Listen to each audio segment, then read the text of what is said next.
There's this phrase that's been growing in prominence with the rise of social media. Context is for kings. When it comes to social media, we often see content presented in a vacuum, and that vacuum strips away context, which gives meaning to the content, which means that context is king in creating understanding. The computing example that often gets used to explain this is a weather app. Your weather app is content, but your GPS gives that information context that makes the content useful. And this week, we've been presented with a fascinating case of how content needs context, and we're not really trained with the skills to realize that the two are often split on social media. Now, you may have noticed that while the Prime Minister is off in the Pacific Islands, avoiding talking about cuts to the Ministry of Pacific Peoples, removed funding weightings for tertiary institutions to help raise Pacifica study completion rates, cut dozens of specialised Pacific health roles, cut funding to the National Whale Malai Project, and funding for the Dawn Raid Apology Reconciliation Project, Nicola Willis has been fronting 1pm briefings about fuel supply issues. And to be fair, that's not much of a shock.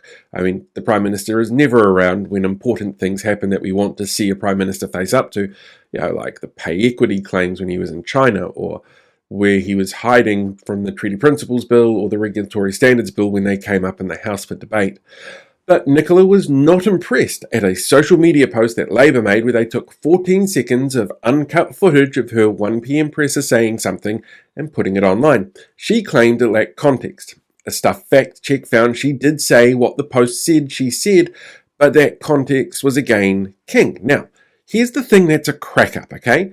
National social media campaign so far has deliberately been lacking context to let them use their favourite lines like blame Labour. Take these posts, multiple posts with the same misleading bullet points that are full of easily disprovable bullshit once you add context. Or these comparison posts where they manipulate the context to make themselves look like they're achieving better results than they are when you compare it to wider contextual settings. Nothing sums up their misdirection though like the bar graph a number of MPs and their own party account posted on ram raids. Because if they presented the data the way that the police presented it, you can see that the number of ram raids dropped before they took over in 2023.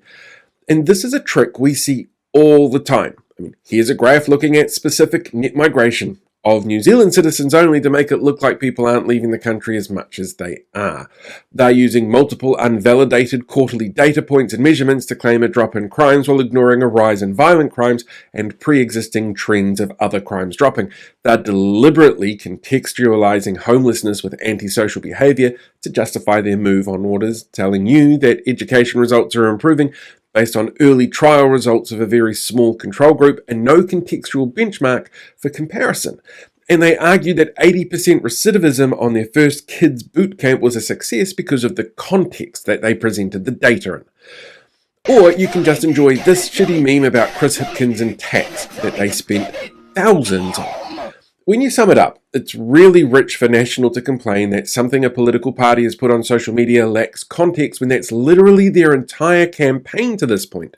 Shitty memes out of context is literally the preferred campaign method of their social media contractor company, Topham Gurren. And context does matter. It's why it's tone deaf for a mega landlord like Carl Bates to talk about how he doesn't like a CGT, why it's ridiculous for a dottery old man who sucks up to conspiracy theorists to reject the United Nations Health Regulation Amendment that includes ways to minimize the spread of disinformation during health emergencies, and why a wealthy, sorted, entitled former CEO trying to tell people that he understands the poor are going through tough things now knowing that he doesn't have to pay for petrol, flights or accommodation feels out of touch with the wider public. And of course, as we get into the election cycle, voters should be demanding context from the soundbites and bullshit spin. The coalition is really adept at trying to sound like impressive wins. It's much harder to hide behind them in public meetings and candidate events. So maybe now is the time to start preparing yourself to hold MPs to account for their lack of context when making claims in person for this year's election. Oh, hey there, podcast listeners. Thanks for checking out today's podcast, whether that's on video or audio. I really appreciate it. And I did finally get around to doing a podcast end tag, which I've been meaning to do for a while instead of just taking you onto the Facebook version. So while you're here, why not hit that subscribe button so that you can get updates coming in directly every time there's a new episode uploaded. just seems like a really simple way to keep up to date with all of the crazy that's going on. So, yeah, give that a shot, and I'll talk to you soon.